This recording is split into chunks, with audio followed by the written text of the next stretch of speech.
기업의 미래 가치 확보를 위해 ESG 경영의 중요성이 더욱 커지고 있는데요. 제조업은 에너지 사용 비율이 70% 이상으로 에너지원 제조의 탄소 배출 제약이 매우 크며 원재료와 제조에 사용되는 에너지 및 완성품 수출의 탄소세 부과 등의 위험성이 높기 때문에 제조업에서의 ESG 경영은 고도의 에너지원 저감이 요구되고 있습니다. 또한 제품 생산 과정에서 아동 노동 관련 위반 등 민감한 사회 문제가 발생하지 않도록 협력업체 관리도 중요해지고 있습니다. 이러한 글로벌 기업 경영 트렌드에 발맞추어 각 기업에서는 온실가스 배출을 줄이고 ESG 관련 네트워크를 강화하는 움직임을 보이고 있는데요. 기업 특성에 따라 ESG 실천 방법과 준비 사항은 차이가 있기 때문에 제조업의 다양한 특성을 지닌 ESG 실행 전략을 마련하는 것이 중요하겠습니다.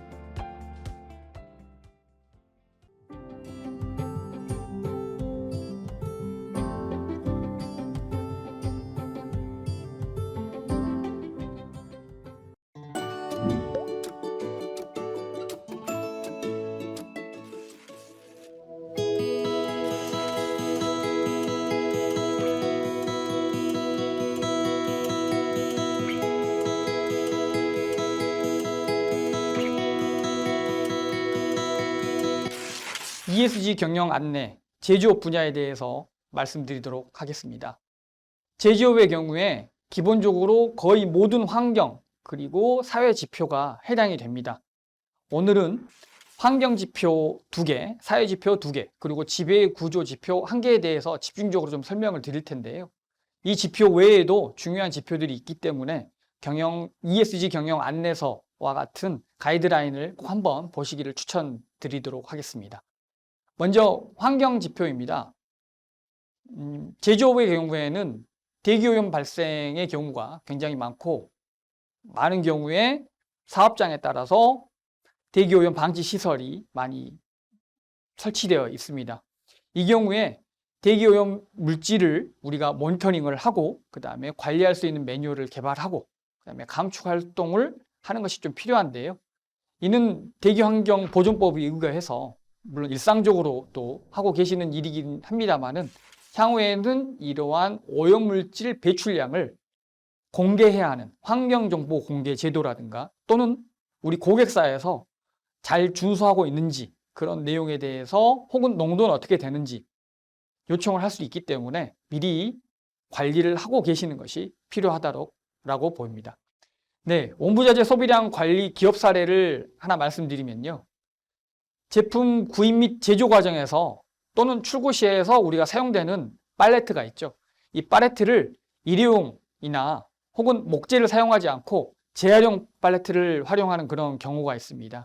이렇게 재활용 팔레트를 사용함으로 인해서 물론 비용을 약간 절감할 수도 있지만은 폐기물을 사용량을 줄여서 전반적인 온부자재 소비량을 관리하는 데 일조하는 그런 내용입니다. 앞서 환경 분야에서 대기오염 물질과 온부자재 소비량 관련해서 좀 설명을 드렸는데요.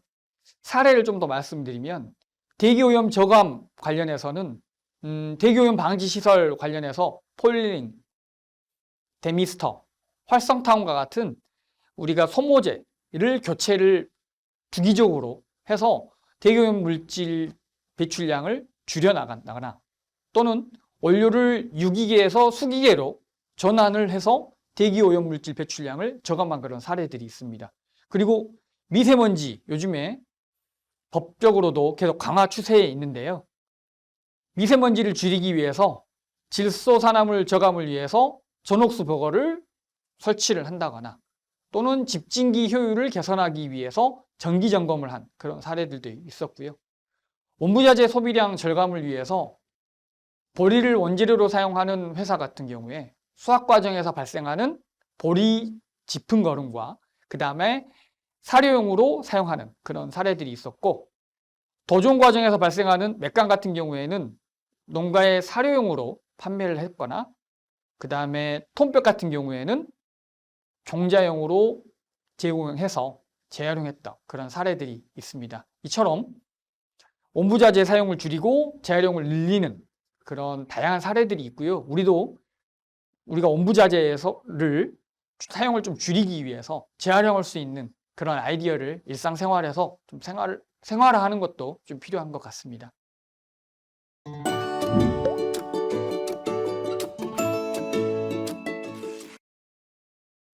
이어서 사회 분야 지표인데요. 제품 품질 및 안전관리 부분은 우리 사업장 또는 기업 담당자분께서 무엇보다 신경 쓰시는 그런 부분입니다. 고객사들이 뭐 요청하는 것도 있고요.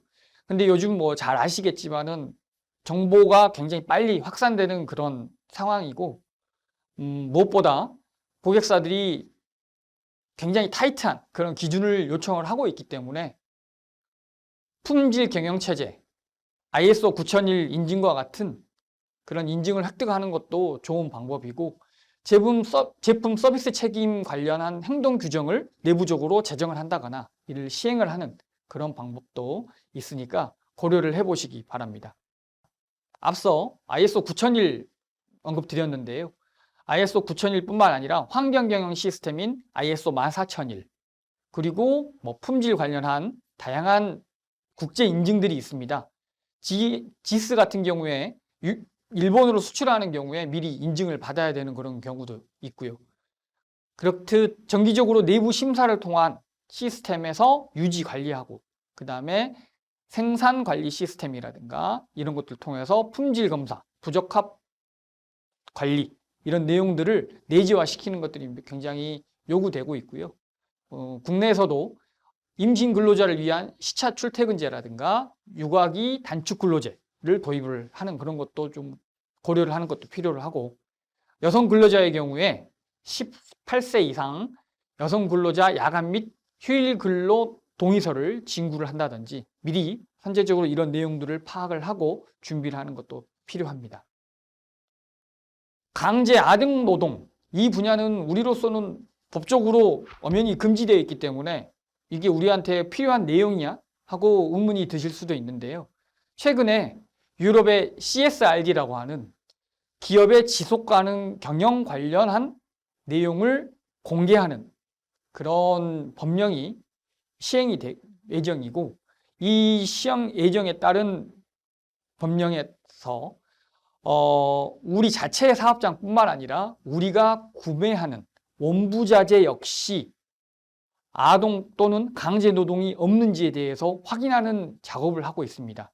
그러니까 우리 자체적으로 이러한 문제가 없다 하더라도 수출하는 기업, 특히 유럽으로 수출하는 기업 같은 경우에는 우리의 원부자재 또는 우리가 구매하는 것들이 제3국에서 아동 또는 강제 노동이 없는지 그런 확인하는 그런 내용을 공개해라 라고 요청을 받으실 수 있기 때문에 미리 좀 확인을 하시는 게 좀 필요하고요. 그리고 우리 법적으로도 연관이 되는 것들이 많이 있죠. 국가인권위원회에서 나오는 인권경영 가이드라인이라든가 체크리스트 이런 내용을 보시고 미리 한 번쯤 재확인하는 것도 필요할 것 같습니다.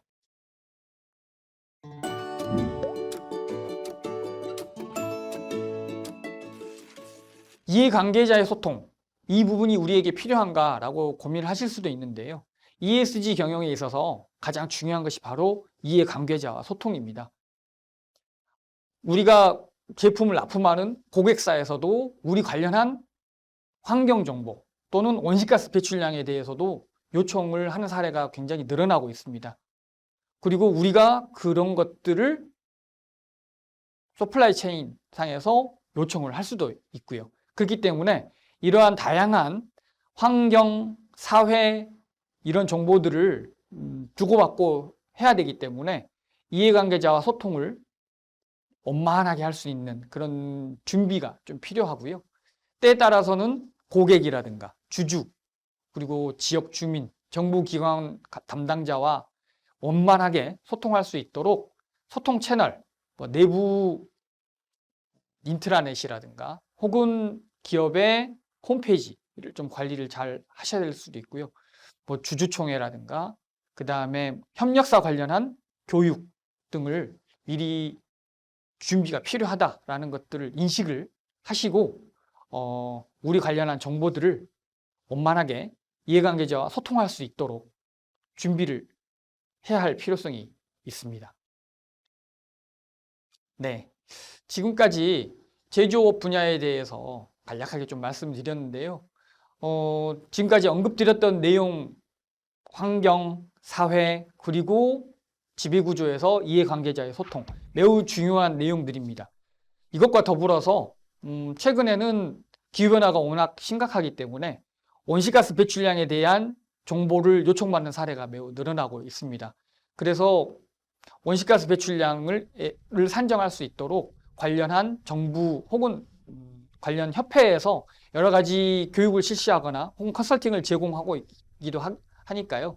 그런 정보에 대해서 미리 인지를 하시거나 아니면 찾아보셔서 배출량을 미리 좀 산정을 한다거나 그래서 준비하는 그런 것들이 좀 필요하다고 좀 보여집니다. 그래서 선제적으로 미리 대응을 해서 향후에 대응이 좀 늦춰지거나 아니면 못한다거나 이런 위험을 줄일 수 있도록 우리가 미리 고려를 하고 ESG 경영 선제적으로 준비를 하실 수 있도록 이 교육을 통해서 알아가셨으면 좋겠습니다.